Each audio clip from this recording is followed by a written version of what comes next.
are directed at people who know, but whose faith is not saving faith. You understand what I'm saying there? It's not the other way. He doesn't say, well, you know, if anybody's got some kind of a general idea about what's going on, they're in. Not hardly. Many will say unto me, Lord, Lord, and not enter in. What about the people who don't even know what to say? What chance have they? Okay. Hi, John. Could you talk about children and communion, and should they wait till they're baptized to take communion? That's a good question.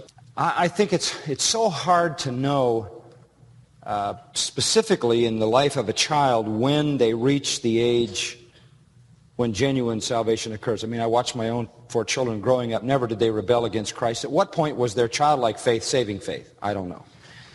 But as soon as they wanted to participate, we were willing to let them. And I think they need to come to a certain level. I remember the first time my father had a conversation with me about it. He's reminded me several times, and he said, we're going to the Lord's Supper tonight, and we want you to come, and it'll be your first time. And I said, well, I hope they don't have peas.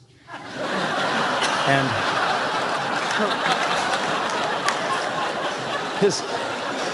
his basic response was, I think we'll wait a while. So, well, what I'm trying to say is that there may be an appropriate time to start letting a child participate when they understand. I think it can be instructive, and I don't think that you should become necessarily legalistic and say, you know, baptism is the entree into that. I think it can be instructive at a time when children understand its meaning and they believe in their hearts that they believe. I mean, it would be hard to say to a 7 or 8 year old who says, I love Jesus and I've asked him into my heart, well, I'm not sure this is really true and we don't know whether we ought to let you do this. If it's their good intention to honor Christ and they understand that we're remembering his death and resurrection, then I think the intent of their heart is consistent with the intent of God in the service. That's good instruction, and then they'll reach a point at some juncture when that saving faith is real and that service has its full meaning to them. Okay? Thank you. Good. Yes? If Adam and Eve were the first 2 people... Wait a minute. What was that again? If Adam and Eve were the first 2 people? How did we get so many racials? How do we get so many races? Oh, yeah. That's a good question. This is a very complex question, but let's go at it another way.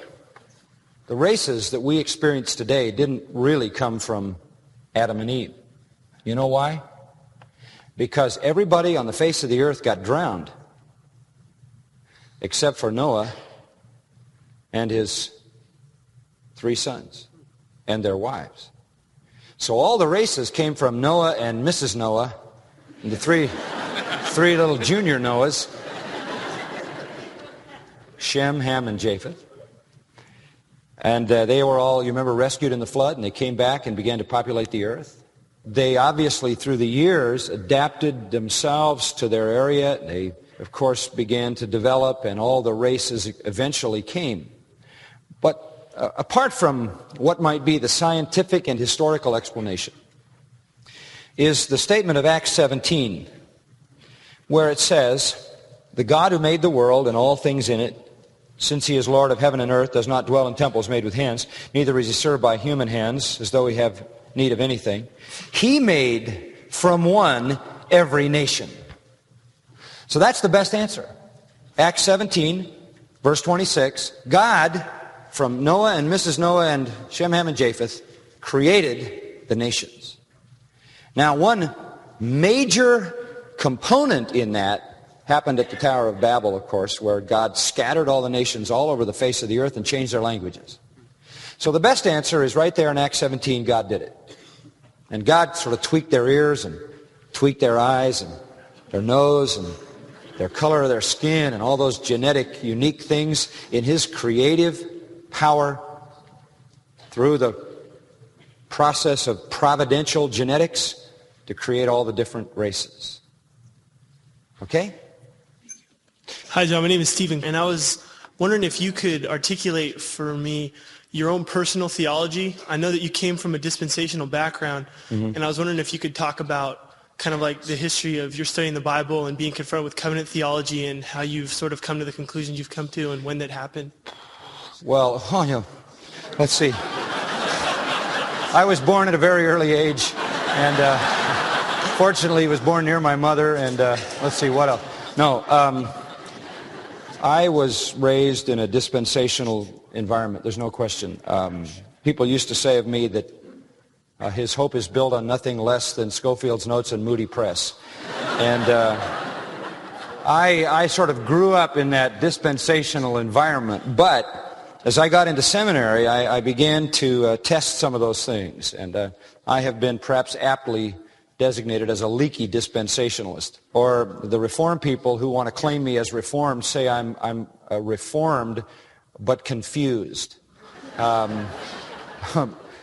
here's my dispensationalism, okay? I'll give it to you in one sentence. There's a difference between the church and Israel, period.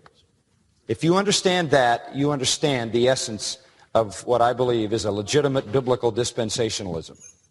That permits a kingdom, that demands a kingdom, and that makes you premillennial. Because if you believe there's a distinction between Israel and the church, then the church is not Israel. And if the church is not Israel, the promises of a kingdom to Israel have to come to pass, and that's why you have to have a kingdom. I came to understand that more narrow definition of dispensationalism while in seminary, at least to begin to understand it, and found that my study of Scripture over the last 30 years has yielded an affirmation that that is in fact correct. At the same time in seminary, I began to be exposed to reading among more Reformed theologians and found myself drawn toward carefully examining the Scripture. And over the years of exegeting the Scripture, it has again yielded to me a Reformed theology. But it is the byproduct of exegesis. I've always said a man has no right to claim a theology if he's not an exegete, because how can you know what the whole is if you can't interpret the parts? So it's been a process. I was convinced of it when I started, and I'm more convinced of it now as I've gone through the text. I was convinced of it when I started because I read so many noble men who held that view. It was more at that point hero worship, and now it's become my own. Okay? That's squeezing it. Okay? Okay, one final question. Thank you. Yes, a Mormon asked me this question a number of years ago, and through the years here at church, I've asked a number of people this question. There seems to be a divided opinion on it, and I wanted to get your opinion. Sure. So she asked me, it was a Mormon lady, asked me when I was witnessing to her, do you have to believe in the Trinity to become a Christian? And I didn't know how to